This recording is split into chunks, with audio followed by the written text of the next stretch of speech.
Bismillahirrahmanirrahim. Alhamdulillahi wa kafa wa salatullahi wa salamuhu ala rasulihil mustafa wa habibihil mujtaba wa ala alihi wa ashabihi wa man ittaba'al huda. Rabbi shrah li sadri wa yassir li amri wahlul 'uqdatam min lisani yafqahu qawli. Muslimin muslimat yang saya kasihi, Assalamualaikum warahmatullahi taala wabarakatuh. Selamat kita bertemu dalam sekali lagi kuliah duha berkenaan kitab Al-Adhkar oleh Imam An-Nawawi. Seperti biasa, muslimin dan muslimat, sebelum kita meneruskan pengajian kita, sama-samalah kita mula beristighfar kepada Allah Subhanahu wa taala, memohon mudah-mudahan berkat istighfar ini Allah Subhanahu wa taala melapangkan dada kita, menenangkan jiwa kita, meluaskan minda kita untuk sama-sama kita menelaah kitab Al-Adhkar oleh Imam An-Nawawi dan meraih manfaat daripadanya. Bismillahirrahmanirrahim. Astaghfirullahal azim alladzi la ilaha illa huwal hayyul qayyum wa atubu ilaih. Astaghfirullahal azim alladzi la ilaha illa huwal hayyul qayyum wa atubu ilaih. أستغفر الله العظيم الذي لا إله إلا هو الحي القيوم وأتوب إليه. تبنا إلى الله ورجعنا إلى الله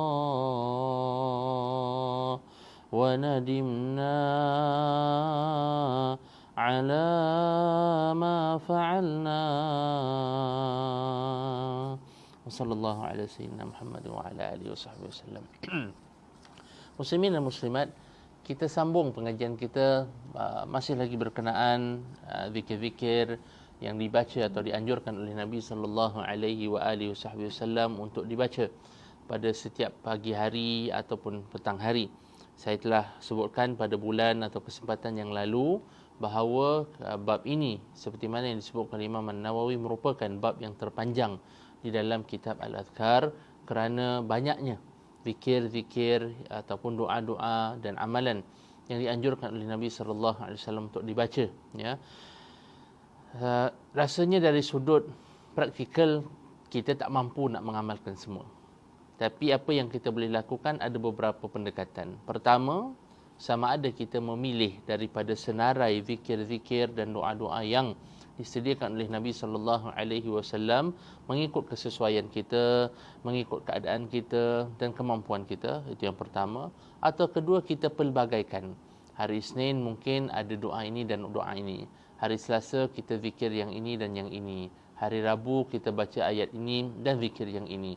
Jadi kita pelbagaikan. Dalam arti kata lain, kita dapat mencebis sedikit ataupun mencubit sedikit daripada keberkatan ilmu yang kita petik daripada kitab Al-Adhkar Al-Imam An-Nawawi. Kerana di antara saranan ataupun anjuran para ulama kita dan khususnya Imam An-Nawawi sendiri, apabila kita mencedok atau meraih suatu ilmu yang baru, kalau tidak banyak pun, sedikit pun, adalah amat sangat dianjurkan untuk kita mengamalkannya walaupun tidak banyak, ya. Jadi kita pilih, sama ada kita pilih yang tetap kita nak semua, kita mungkin boleh beristighfar 100 kali, kita bertasbih 100 kali, bertahmid dan bertahlil 100 kali di siang hari. Mungkin di petang hari kita pilih zikir yang lain, ya. Jadi ada kepelbagaian dalam zikir dan juga antara zikir yang berbeza setiap hari. Ataupun kalau kita mungkin banyak sangatlah ustaz saya berunsing, jadi kita tetapkan zikir yang sama pagi dan petang setiap hari. Pokoknya ada zikir yang kita tetapkan ke atas diri kita, ya, dalam setiap hari. Baik, kita sambung. Imam An-Nawawi menyebutkan Dalam hadis yang diriwayatkan oleh oleh Imam Abi Daud daripada setengah puteri-puteri Nabi sallallahu alaihi wasallam, bahawa Nabi sallallahu alaihi wasallam mengajarkan kepada puteri-puterinya, ya, hendaklah engkau membaca ketika waktu pagi doa yang ada di antaranya adalah di antaranya adalah subhanallah wa bihamdihi la quwwata illa billah ma syaa Allahu kan wa ma lam yasha lam yakun a'lamu anna Allah ala kulli syai'in qadir wa anna Allah qad ahata bi kulli syai'in ilma. Yang bermaksud, ya, subhanallah wa bihamdihi, kita tahu maha suci Allah, segala puji bagi Allah Subhanahu wa taala, la quwwata illa billah, tidak ada daya dan kekuatan yang kita ada, tak kiralah kekuatan nak bekerja, belajar, melakukan aktiviti seharian kita, la quwwata illa billah, kecuali apa yang Allah izinkan untuk kita dapat. Masya Allah kan, apa sahaja yang Allah inginkan dia akan berlaku. Wa ma lam yasha lam yakun, apa sahaja yang tidak Allah kehendaki, tidak kiralah macam mana pun kita usahakan untuk wujudkan sebab untuk dia berlaku, dia tidak akan berlaku. Sebagai contoh, kita dah belajar, ya, sedaya upaya, atau kita dah berusaha sedaya upaya untuk mendapatkan satu projek, ya kan, dilaksanakan satu projek dalam setahun itu, untuk kita sama-sama dapat akhirnya mencapai kejayaan di tempat kerja, yang mana dia akan mendatangkan keuntungan atau laba yang banyak. Namun demikian, dan kita telah berusaha sedaya upaya, semua dah dapat, dah partnernya dah setuju, kita pun dah wujudkan supply-nya, demand-nya pun, marketing dah dilakukan, semua dah siap dah. Bila saja masa kita nak lancar keluar, kebetulan Allah Subhanahu wa taala takdirkan ketika itu berlaku contoh, ya, pandemik Covid, dan ini telah menjejas ramai daripada kalangan kita, lebih-lebih lagi khususnya tahun yang lalu, ya kan. Kita tahu apa yang telah berlaku tahun yang lalu, ya kan, merupakan sesuatu yang luar biasa, bukan hanya kepada diri kita dan keluarga, tapi seluruh negara dan dunia bahkan. Dia adalah sesuatu yang di luar kawalan manusia. Ya, itu saja cukup menunjukkan kepada kita dan mengingatkan kita muslimin dan muslimat bahawa hakikatnya adalah tidak kiralah kita ini manusia sehebat mana pun, tidak kiralah sebab apa pun yang telah kita sediakan untuk memastikan bahawa sesuatu itu berlaku, tapi seandainya Allah Subhanahu wa taala, ya kan, berkehendak sebaliknya, maka malam yasha lam yakun, apa yang Allah tidak kehendaki dia tidak akan berlaku, ya. A'lamu anna Allah ala kulli syai'in qadir, dan aku mengiktiraf dan mengetahui bahawa Allah itu adalah maha berkuasa di atas segala sesuatu. Wa anna Allah qad ahata bi kulli syai'in ilma, dan Allah Subhanahu wa taala ilmu itu meliputi segala sesuatu. Nabi sallallahu alaihi wasallam mengatakan atau bersabda bahawasanya sesiapa yang membacanya ketika berpagi, nescaya dia akan dilindungi hinggalah ke petang hari, dan sesiapa yang membacanya ketika berpetang, maknanya pada waktu petang, nescaya dia akan dilindungi hinggalah kepada pagi hari berikutnya. Kita sambung dalam hadis seterusnya, dan ini adalah hadis riwayat Imam Tirmizi dan juga Ibn Sunni dengan isnad atau sanad yang dhaif, daripada Ma'qil bin Yasar daripada Nabi sallallahu alaihi wasallam. Beliau bersabda, barang siapa mengucapkan ketika waktu pagi sebanyak 3 kali a'udzubillahi samiil alim minasyaitanir rajim, ya kan, kemudian dia menyambungnya dengan membaca 3 ayat atau 4 ayat daripada surah Al-Hasyr ayat 21 hinggalah 24 surah Al-Hasyr. Ni ayat yang biasa selalu kita dengar imam-imam kita membacanya dalam solat dan sebagainya. Ayatnya memang nampak macam panjang, tapi selalu kita dengar, ya. Surah Al-Hasyr ayat 21 hingga 24. Allah Subhanahu wa taala firman, "Lau anzalna hadzal Qur'ana 'ala jabalin la ra'aitahu khashi'an mutasaddian min khasyatillah wa tilkal amthalu nadribuha lin-nasi la'allahum yatafakkarun. Huwallahu alladhi la ilaha illa huwa 'alimul ghaibi wasyahada huwar rahmanur rahim. Huwallahul ladzi la ilaha illa huwal malikul quddusus salam. Assalamul mu'minul muhaiminul azizul jabbarul mutakabbir. Subhanallahi amma yushrikun. Huwallahul khaliqul bari'ul musawwiru lahul asma'ul husna. Yusabbihu lahu ma fis samawati wal ard wa huwal azizul hakim. Nabi sallallahu alaihi wasallam sebutkan, siapa yang membaca A'udzu billahi samii'il 'alimi minasyaitonir rajim 3 kali, kemudian disusuli dengan bacaan 3 ayat ini, surah ayat 21, 4 ayat ini, surah 21 ayat 21 hinggalah ayat ke-24 daripada surah Al-Hasyr. Nabi sebutkan, maka nescaya Allah akan menugaskan baginya sebanyak 70,000 malaikat untuk berselawat ke atasnya hinggalah pada waktu petang. Dan jika dia meninggal dunia pada hari itu, maka dia meninggal dunia dalam keadaan syahid. Dan barang siapa yang membaca zikir ini pada waktu petang, maka dia akan memperolehi kedudukan seperti itu juga. Berarti sepanjang petang sehinggalah esok paginya akan ditugaskan 70,000 malaikat untuk berselawat ke atasnya, mendoakan kebaikan dan rahmah untuknya. Dan pada masa yang sama, seandainya ditakdirkan beliau ini meninggal dunia, maka beliau akan meninggal dalam keadaan syahid. Satu perkara yang menarik muslimin dan muslimat. Imam An-Nawawi, seorang imam hadis besar yang luar biasa. Beliau telah mensyarahkan atau menerangkan dengan lebih lanjut himpunan Imam Muslim atau hadis-hadis yang dikumpul oleh Imam Muslim, ya kan, dan banyak lagi karya-karya beliau dalam bidang fiqih dan sebagainya. Beliau dalam kitab Al-Azkarnya, di mana ini merupakan kitab himpunan amalan-amalan yang dianjurkan untuk kita untuk lakukan dalam setiap hari, meriwayatkan atau menggunakan hadis yang sanadnya dhaif. Kita hari ini kan kadang-kala saya dengar orang tanya, "Ustaz, ini hadis ni sahih ke dhaif, Ustaz? Kalau dhaif saya tak guna, Ustaz. Kita tak boleh pakai sangat ni hadis dhaif ni." Bukan kata tak boleh pakai. Tidak.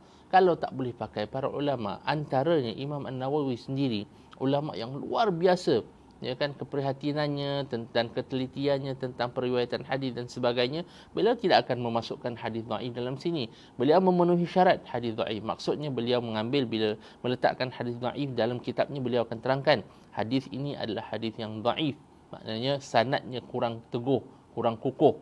Tapi ya, dalam keadaan fadail a'mal, amalan-amalan yang kita boleh lakukan, amalan tambahan, orang kata fadail a'mal, untuk kita meraih fadilat-fadilat daripada amalan, maka itu dibolehkan untuk kita menggunakan ataupun mengamalkan hadis-hadis dhaif.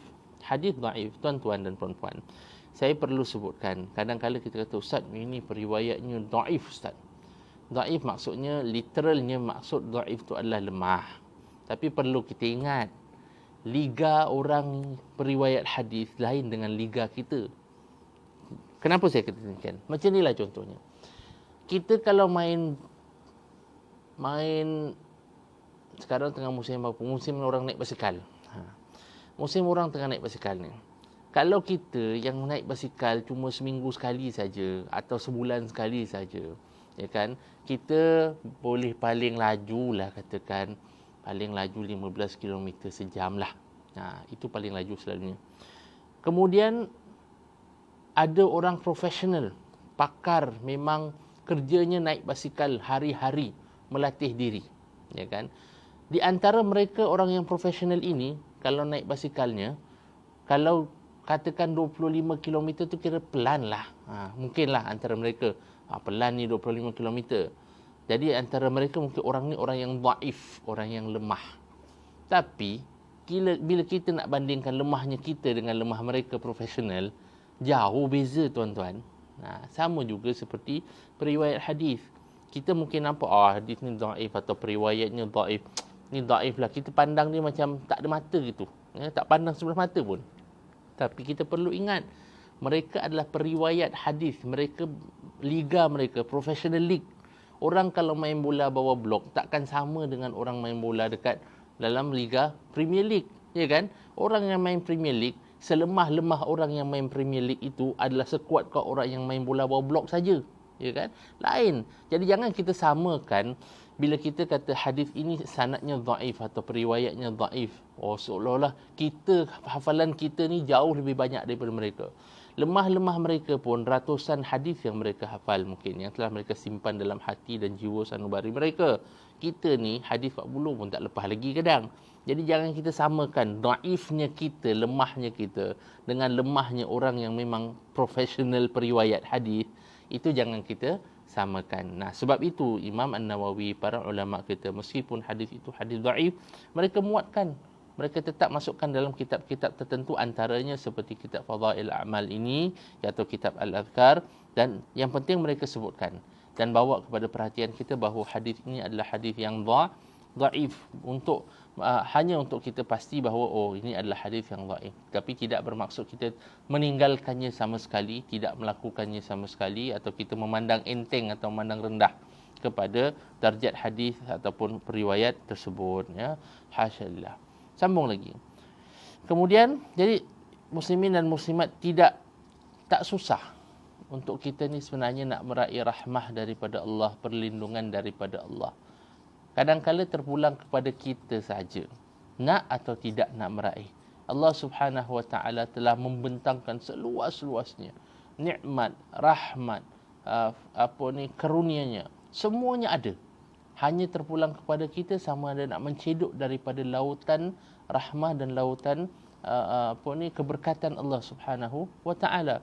Tapi yang juga menarik dalam sini adalah bagaimana Nabi sallallahu alaihi wasallam mengajar kita supaya pada awal hari lagi membaca a'udzubillahi samiil alim minasyaitonir rajim, untuk memohon perlindungan daripada musuh yang nyata yang memang Allah sebutkan dalam Al-Quran.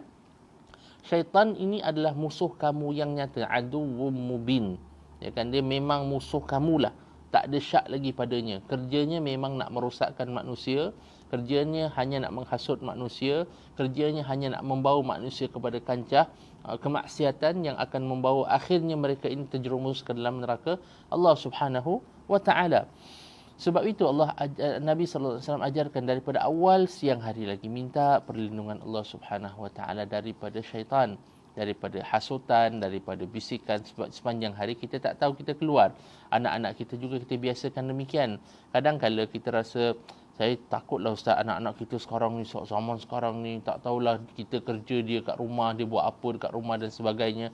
Kita ajarkan kepada mereka supaya daripada kecil kompas keimanannya, kompas kerohaniannya dipelihara Allah Subhanahu Wa Taala, antaranya dengan seperti ini, mengamalkan daripada pagi, contoh sebelum keluar sekolah, sebelum keluar rumah sama-sama ibu dan bapa dengan anak-anaknya, paling kurang baca a'udzubillahis samiil alim minasyaitonir rajim, mohon perlindungan Allah daripada syaitan yang direjam. Saya kebetulan sebelum ni adalah bincang-bincang dengan ada orang tanya minta pandangan, ustaz, saya minta pandangan. Saya takutlah ustaz. Kadang-kadang ialah sekarang orang ni walaupun dunia moden tapi ada gangguan ini, gangguan itulah dan sebagainya, makhluk halus dan sebagainya. Saya kata paling basic, nak keluar rumah tu ada baca apa-apa ke tidak? Mula hari tu ada bangun daripada tidur bangkit, ada ke tidak ingat Allah Subhanahu Wa Taala? Nak makan, nak keluar, nak bekerja, nak balik rumah, ada tak kita ingat Allah Subhanahu Wa Taala? Kalau kita tak ingat pun Allah Subhanahu Wa Taala, main saja, buka saja gate, masuk saja, tak ada baca bismillah pun, ya kan, memang berbondong-bondonglah syaitan ikut masuk. Jadi kalau rumahnya kena gangguan, ya kan, jangan pula lepas tu rasa hairan sebab memang masuk rumah tak pernah baca bismillah. Jangan kata bismillah, Allah saja pun dah okey dah. Masuk rumah Allah, masuk rumah. Supaya memang hadisnya ada, nanti kita akan sampai kepadanya. Bila nak masuk dalam rumah, walaupun seringkas menyebut nama Allah Subhanahu Wa Taala, ya kan, maka syaitan akan terhalang daripada ikut masuk ke dalam rumah seseorang, ya kan, tuan-tuan muslimin muslimat. Sebab itu antara doa awal yang saya ajarkan kepada anak saya daripada kecil lagi, sehinggalah sekarang dah terbiasa beliau, adalah doa keluar dan masuk rumah. Paling basic. Sebab itu adalah selalu yang akan dilakukan setiap hari. Ya kan, akan keluar dan akan masuk. Bila keluar mungkin bergaul dengan siapa, yang nampak dan yang tak nampak. Bila balik juga ada yang mungkin ikut yang nampak dan yang tak nampak. Ya kan? Maka kita biasakan. Itu nanti kita sampai kepada babnya, boleh kita baca lebih lanjut. Kita sambung lagi. Imam An-Nawawi meriwayatkan daripada kitab Ibn Sunni juga, daripada Muhammad bin Ibrahim, daripada ayahnya radhiyallahu taala anhu, bahawa dia telah berkata, Rasulullah sallallahu alaihi wa alihi wasallam telah mengarahkan kami dalam satu peperangan yang kecil untuk membaca pada waktu petang dan pada waktu siang firman Allah Subhanahu wa taala dalam surah Al-Mu'minun, ya kan, surah Al-Mu'minun ayat 115 hingga 118. Surah Al-Mu'minun ayat 115 hingga 118. Allah Subhanahu wa taala firman, a'udzu billahi minasyaitonir rajim, afa hasibtum annama khalaqnakum abatha wa annakum ilayna la turja'un fata'ala Allahul malikul haqq la ilaha illa huwa rabbul arsyil karim ومن يدعو مع الله إلها آخر لا برهان له به فإنما حسابه عند ربه إنه لا يفلح الكافرون وقل رب اغفر وارحم وأنت خير الراحمين. Dari ayat 115 hingga ayat 118 yang bermaksud, afa hasibtum annama khalaqnakum abatha, apakah kamu mengira bahawa kami ini menjadikan kamu sia-sia saja, wa annakum ilaina la turja'un, dan bahawa kamu ini tidak akan dikembalikan kepada kami. Ayat ini mengingatkan kita muslimin dan muslimat bahawa Allah Subhanahu wa taala tidak mencipta kita supaya cukup time kita hidup, kita kerja, kita nikah, kita beranak, kita mati. Bila habis, kita habis jadi tanah saja. Tidak. Allah Subhanahu wa taala berfirman mengingatkan kita bahawa Allah tidak mencipta kita sia-sia, ya kan? Dan adakah kamu fikir bahawa kamu ini tidak akan akhirnya kembali kepada kami? Allah nak ingatkan kita, wahai manusia, jangan lupa apa pun kita lakukan, kita ini akan kembali kepada Allah, ya kan? Kembali bukan kembali kosong-kosong, kembali supaya diadili oleh Allah Subhanahu wa taala. Fata'ala Allahul malikul haqq la ilaha illa huwa rabbul arsyil karim. Maka Maha sucilah Allah, Tuhan yang menjadi raja yang sebenarnya, dan tiada Tuhan melainkan Allah Subhanahu wa taala, dan dialah Tuhan yang memiliki arasy yang mulia. Ya, dan wa may yad'u ma'allahi ilahan akhar la burhana lahu bihi. Dan barang siapa yang memohon kepada Tuhan yang selain daripada Allah, maka dia tidak akan mempunyai alasan tentang itu, hanya sahaja perkiraannya di sisi Allah Subhanahu wa taala, dan sesungguhnya tidaklah beruntung orang-orang yang kufur kepada Allah Subhanahu wa taala. Dan Allah kata, bacalah doa wa qur rabbighfir warham wa anta khairur rahimin, yang bermaksud, wahai Tuhanku, ampunilah dosa-dosaku, rahmatilah daku, kerana sesungguhnya engkaulah Tuhan yang sebaik-baik merahmati. Kata mereka, yakni Ibrahim, dalam hadis ini, mereka mengatakan, kami membacanya pada waktu peperangan yang kecil itu, kami lalu mendapat harta dan kami diselamatkan oleh Allah Subhanahu wa taala. Jadi kalau nak mendapatkan perlindungan Allah, nak mendapatkan kasih sayang Allah Subhanahu wa taala, kita boleh juga pertimbangkan untuk kita amalkan surah Al-Mu'minun ayat 115 hinggalah 118, ya. Kemudian sambung lagi. Diriwayatkan daripada kitab Ibn Sunni juga bahawa Rasulullah sallallahu alaihi wasallam selalu membaca doa ini pada waktu siang dan juga pada waktu petang. Doanya ringkas, Allahumma as'aluka min faj'atil khair wa a'udzu bika min faj'atil syarr, yang bermaksud, ya Allah, wahai Tuhanku, aku memohon daripadamu agar dikurniakan kebaikan yang datang mendadak, ya, faj'atil khair, wa a'udzu bika min faj'atil syarr, dan aku juga pada masa yang sama memohon perlindunganmu, ya Allah, daripada keburukan yang datang mendadak. Kita pun tak naklah mendapat berita keburukan yang terlalu mendadak, ya kan, sehingga kita tak ada masa nak tak sempat nak menyediakan diri dan sebagainya. Kita minta perlindungan Allah Subhanahu wa taala daripada keburukan seperti itu. Kita sambung lagi.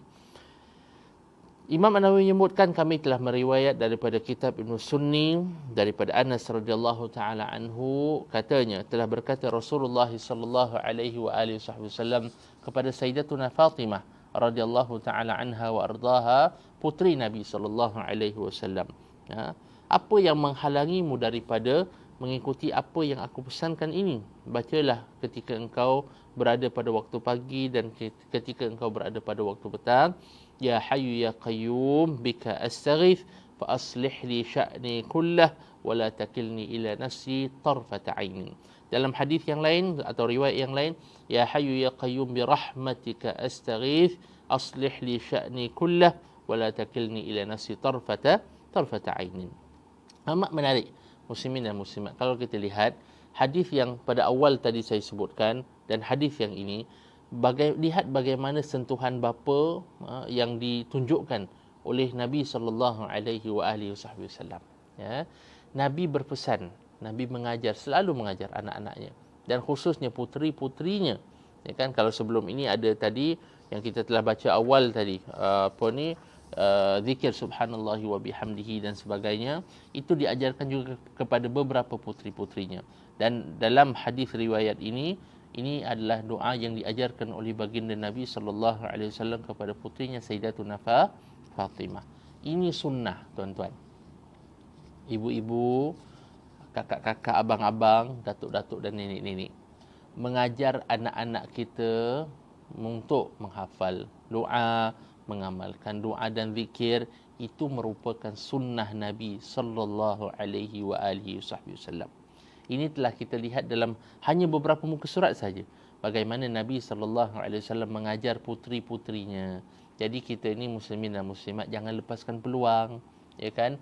Saya selalu sebutkan anak-anak kita, ya kan, kalaulah pun kita tak mampu nak mengajar mereka yang canggih-canggih, ayat yang panjang-panjang dalam Al-Quran, paling kurang doa bismillahirrahmanirrahim nak makan, doa nak tidur, doa bangun tidur, doa nak keluar rumah, doa nak masuk rumah, paling kurang.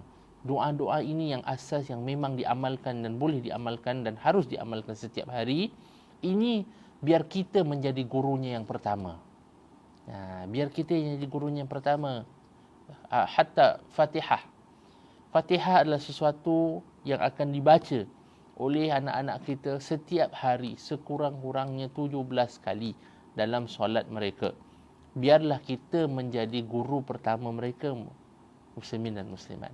Mudah-mudahan, bukan apa, selepas ini setiap bismillah yang mereka tuturkan, setiap doa yang mereka lakukan, setiap zikir yang mereka amalkan setiap hari dalam kehidupan seharian mereka yang merupakan hasil didikan dan ajaran kita, kita bukan hanya meraih sunnah, mengajar mereka ayat Al-Quran, mengajar mereka doa dan zikir, tapi kita juga meraih pahala yang mereka raih. Ya kan? Sebab kenapa Nabi sallallahu alaihi wasallam sebutkan adalu alal khair kafa'ilihi, orang yang menunjukkan seseorang itu kepada kebaikan adalah sama seperti orang yang melakukan kebaikan. Maknanya sepanjang hayat anak kita, selagi dia membaca Fatihah, selagi itulah kita ini kemudian mendapat dan meraih pahala untuk pahala Fatihah yang dibaca dan dituturkan oleh anak-anak kita, ya kan? Dan kita tidak mahu kerugian dan kita tidak mahu terlepas peluang ini. Sebab itu biarlah kita menjadi guru pertama anak-anak kita, ya. Itu sunnah Nabi sallallahu alaihi wasallam. Nampak kan, Nabi ajarkan kepada anaknya doa-doa dan zikir, biar kita yang mengajar. Ya, kita hantar mereka kepada madrasah mingguan ke, kita hantar mereka kepada guru belajar agama ke, tapi jangan kita sebagai ibu dan bapa melepaskan peluang daripada menyampaikan kepada mereka, mendidik mereka, membiasakan mereka untuk mengamalkan. Dan ini berarti apa? Ini berarti kita sebagai mak dan bapa pun kena tahulah. Kalau mak dan bapaknya tak tahu pun, asyik biarkan ustaz-ustazah saja mengajar, dia terlepas peluang untuk meraih, ya kan, pahala tersebut, ya kan. Jadi kadang-kadang saya tahu sebagian ibu dan bapa dia kata, "Ustaz, saya dah hantar anak saya pergi madrasah dah ada ustaz-ustazah mengajar, kira okeylah tu." Ya, okey. Tapi lebih bermakna lagi, lebih mendalam lagi andainya kita yang menjadi guru yang pertama kepada mereka. Muslimin dan muslimat, kita manusia. kita akan mengenang jasa baik orang kepada kita bila mereka sudah tidak ada lagi khususnya.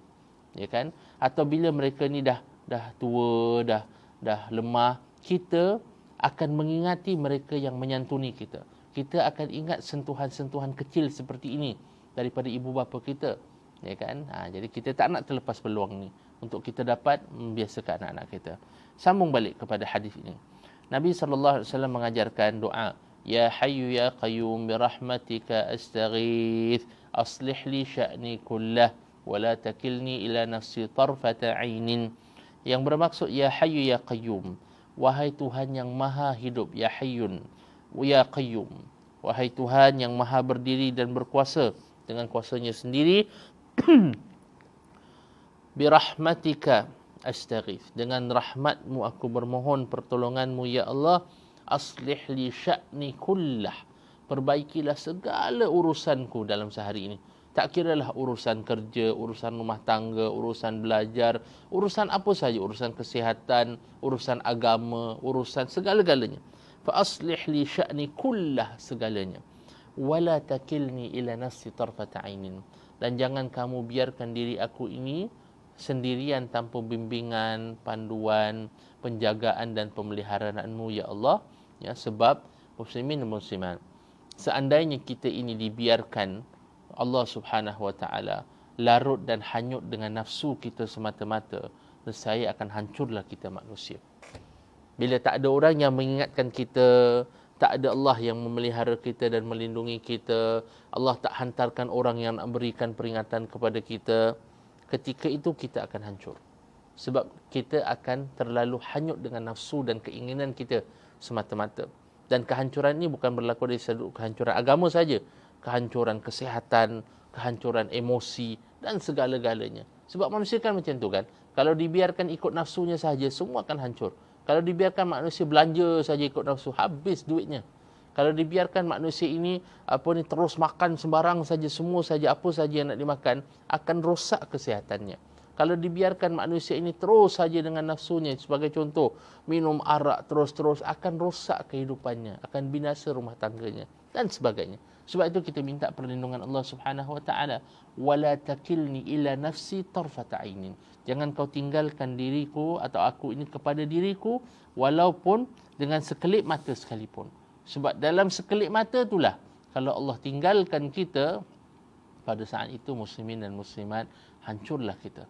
Kita khawatir dalam sekelip mata itulah kita boleh melakukan perkara yang paling tidak diinginkan Allah atau paling boleh membahayakan kita. Ya kan?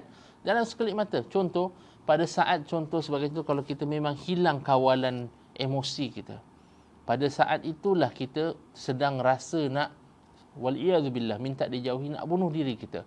Ya kan? Kalau Allah biarkan kita dalam sekelip mata saja, kita boleh terjun sebagai contoh. Habis kita. Hancur nyawa kita ketika itu. Ya? Jadi kita tak nak membiarkan gitu. Tapi yang menarik juga tentang hadis ini, ya kan, adalah dalam satu riwayat yang lain, hadis riwayat Imam Abu Daud dan juga Imam An-Nasa'i, ya, Nabi SAW menyebutkan, wallazi nafsi biyadihi laqad da'allaha, apabila Nabi mendengar atau seorang berdoa dengan Ya Hayyu Ya Qayyum birahmatika astaghith, Nabi SAW sebutkan, wallazi nafsi biyadihi, demi Allah Subhanahu wa taala, laqad da'allah, orang ini telah berdoa kepada Allah, bismihil azim, dengan namanya yang amat agung, allazi idza du'iya bihi ajab, apabila Allah ini didoa atau orang berdoa kepadanya dengan menyebut nama Allah ini, maka Allah akan kabulkan permintaannya. Idza du'iya bihi ajab wa idza su'ila bihi a'ta, dan apabila kita memohon sesuatu daripada Allah dengan menyebutkan nama Ya Hayyu Ya Qayyum, maka ketika itu Nabi SAW sebutkan, apabila Allah diminta, dimohon dengan disebut nama Ya Hayyu Ya Qayyum, a'ta, Allah Subhanahu wa taala akan memberikan, mengurniakan kepada orang ini permohonan atau permintaannya. Sebab itu saya sarankan, sebelum kita berdoa, ataupun sebagian ulama mengajarkan selepas kita habis berdoa, kita baca Ya Hayyu Ya Qayyum birahmatika astaghith, Ya Hayyu Ya Qayyum birahmatika astaghith, Ya Hayyu Ya Qayyum birahmatika astaghith, aslih li sya'ni kullahu wa la takilni ila nafsi tarfata ainin. Ya, 3 kali, ya, sebelum atau selepas kita membaca memohon daripada Allah Subhanahu wa taala. Ya. Sambung lagi, kami meriwayatkan daripada kitab Ibn Sunni dengan sanad yang dhaif. Ini setelah saya terangkan tadi, Imam An-Nawawi seandainya beliau meriwayatkan atau meletakkan hadis dhaif dalam kitab Al-Adhkarnya, beliau akan sebutkan dengan sanad yang dhaif daripada Ibnu Abbas radhiyallahu taala anhuma, bahawa pada satu hari datang seorang lelaki mengadu kepada Rasulullah sallallahu alaihi wasallam bahawa dia ini telah ditimpa pelbagai bencana. Maka Nabi SAW berkata kepada orang itu atau lelaki yang datang meminta nasihat daripada Nabi SAW, Nabi ajarkan kepadanya, bacalah pada setiap pagi, Bismillahi ala nafsi wa ahli wa mali. Bismillahi ala nafsi wa ahli wa mali. Yang bermaksud, dengan nama Allah, aku berlindung daripada sebarang bahaya kepada diriku, wa ahli dan keluargaku, wa mali dan juga hartaku. Tambah beliau lagi, ini Ibnu Abbas, dan diriwayatkan daripada Nabi sallallahu alaihi wasallam, nanti tiada apa yang bakal menimpamu lagi, Nabi katakan, ya. Maka orang itu pun membacanya seperti yang disuruh Nabi sallallahu alaihi wasallam, dan benarlah semua bencana terangkat daripada orang tersebut. Hadis ini, ya, adalah hadis yang dhaif, namun dia diriwayatkan dan boleh digunakan, dan kita berharap mudah-mudahan kalau kita amalkan, pendek saja, Bismillahi ala nafsi wa ahli wa mali. Itu saja. Tak ada panjang dah. Tak boleh pendek lagi dah. Kalau pendek lagi memang susah nak cakap. Jadi Bismillahi ala nafsi wa ahli wa mali. Dengan nama Allah aku berlindung memohon perlindungan Allah daripada sebarang bahaya menimpa diriku, wa ahli keluargaku, wa mali dan harta milikku. Disambung, kami meriwayatkan daripada Ibnu Majah dan kitab Ibnu Sunni daripada Ummi Salamah radhiyallahu taala anha wa ardaha, bahawa Rasulullah sallallahu alaihi wasallam pada waktu pagi akan membaca doa ini, Allahumma inni as'aluka ilman nafi'a wa rizqan tayyiba wa amalan mutaqabbala. Ringkas 3 perkara yang amat penting.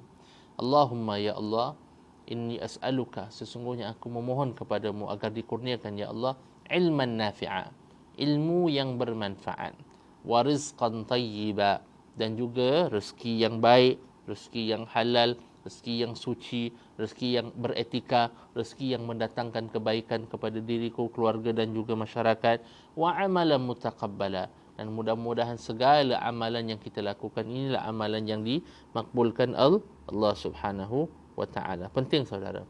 3 aspek ini, siapa yang memiliki 3 perkara ini, bahagialah hidupnya dunia dan akhirat. Sebab apa lagi yang nak kita minta?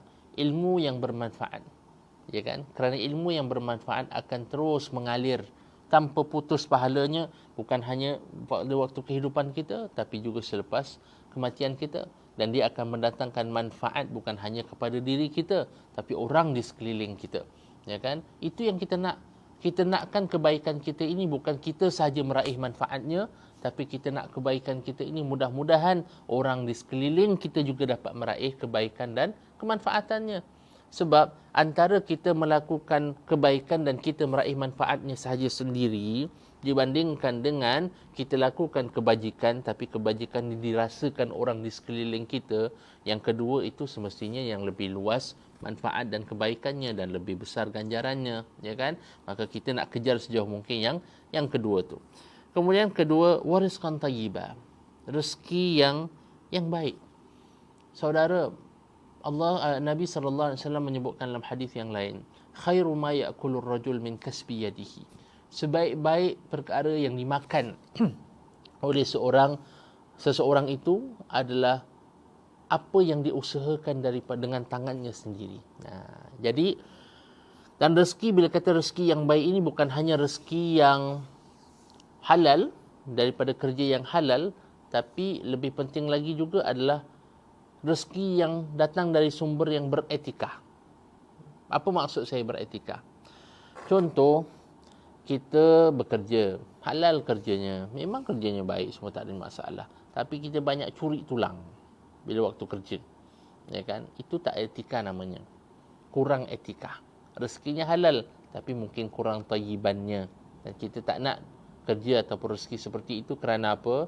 Yang kita nak berikan rezeki ini bukan hanya kepada diri kita, tapi kepada tanggungan kita, kepada anak-anak kita, kepada pasangan kita, kepada keluarga kita. Ya kan? Maka semestinya kita nak yang terbaik untuk mereka, bukan hanya dari sudut khasiatnya, tapi dari sudut sumber bagaimana ia diraih oleh kita. Dan yang terakhir, wa amala mutaqabbala, dan amalan yang diterima Allah Subhanahu wa taala.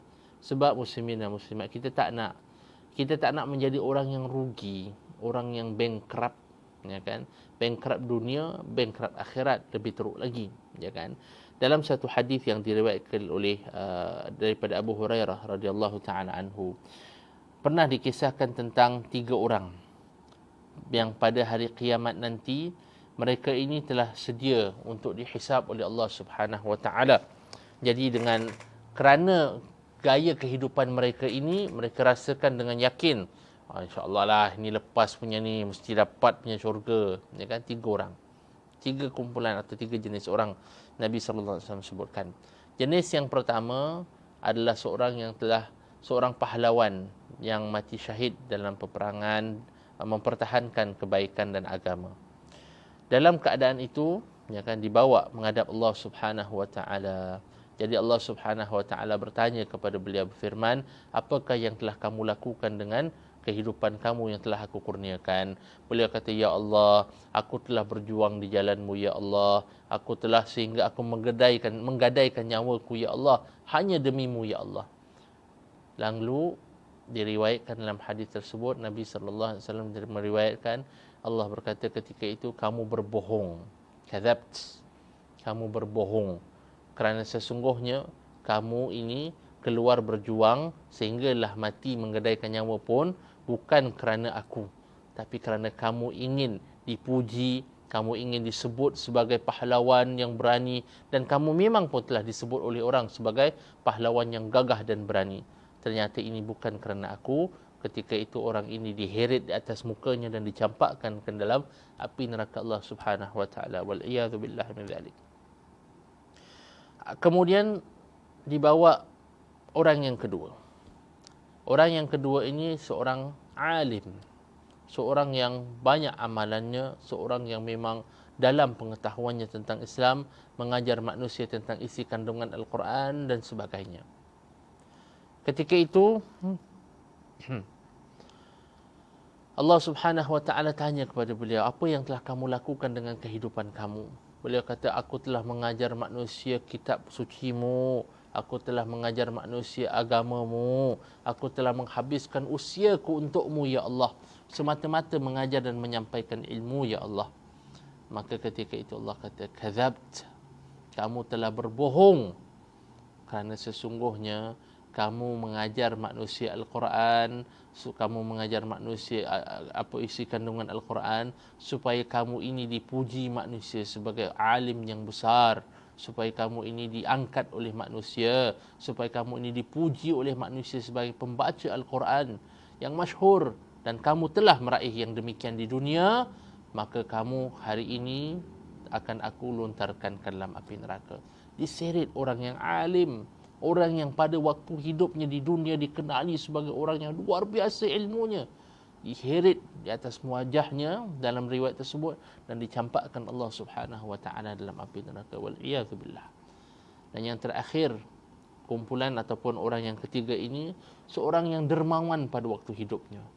Cukup banyak didermakan harta kepada masyarakat. Kemudian dibawa menghadap kepada Allah Subhanahu wa taala. Allah tanya soalan yang sama, apa telah kamu lakukan dengan nikmat yang telah aku kurniakan kepada kamu? Beliau kata, telah aku dermakan, ya Allah, sebanyak mungkin hartaku untuk keperluan orang, untuk kebaikan di jalan-Mu, ya Allah, semata-mata untuk kamu. Tapi diriwayatkan beliau, Allah Subhanahu wa taala firman, kadzabt, kamu telah berbohong, kerana sesungguhnya kamu melakukan demikian supaya kamu ini dipuji manusia, dikatakan sebagai orang yang dermawan, orang yang memang suka menolong orang. Kamu ingin nama kamu disebut-sebut orang, dan nama kamu telah pun disebut-sebut orang. Maka hari ini beliau kemudian diperintahkan Allah Subhanahu wa taala, sama seperti 2 sahabatnya sebelum ini, diseret mukanya atau wajahnya di atas tanah dan dicampakkan ke dalam api neraka Allah Subhanahu wa taala, wal iyadu billah.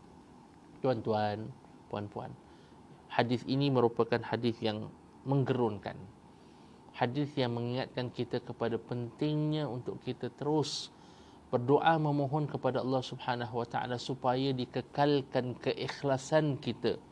Sebab itu Nabi sallallahu alaihi wasallam ajarkan dalam hadis ini, Allahumma inni as'aluka ilman nafi'a wa rizqan thayyiba wa amalan mutaqabbala. Amalan mungkin banyak, tapi kalau amalannya tidak ikhlas ditolak Allah Subhanahu wa taala. Amalannya untuk dipuji manusia ditolak Allah Subhanahu wa taala. Amalannya untuk dikenali sebagai orang yang masyhur ditolak Allah Subhanahu wa taala. Wal iyad billah. Dan kita tak nak telah beramal sepanjang hidup tapi ternyata sia-sia amalan kita. Ya, jadi kita minta, dan Nabi SAW ajarkan kepada kita, amalkan doa ni. Ya. Kemudian di akhir riwayat tersebut, Abu Hurairah radhiyallahu taala anhu diriwayatkan membaca ayat 15 hingga ayat 16 daripada surah Hud, yang mana ayat itu bermaksud barang siapa yang menghendaki kehidupan dunia dan perhiasannya, nescaya kami, yakni Allah Subhanahu wa taala, akan memberikan kepada mereka balasan pekerjaan mereka di dunia dengan sempurna, dan mereka di dunia itu tidak akan dirugikan. Ya. Itulah orang-orang yang tidak, tapi Allah sebutkan dalam ayat 16, itulah orang-orang yang tidak akan memperolehi di akhirat kecuali neraka, wal'iyadzubillah, dan lenyaplah di akhirat itu apa yang telah mereka usahakan di dunia, dan sia-sialah apa yang telah mereka kerjakan. Allah. Muslimin, muslimat, kita di dunia ini kadang-kadang kita tanya, ya, kita kata, wah Ustaz, orang ni nampak macam ingkar kepada Tuhan aja tapi semua dapat.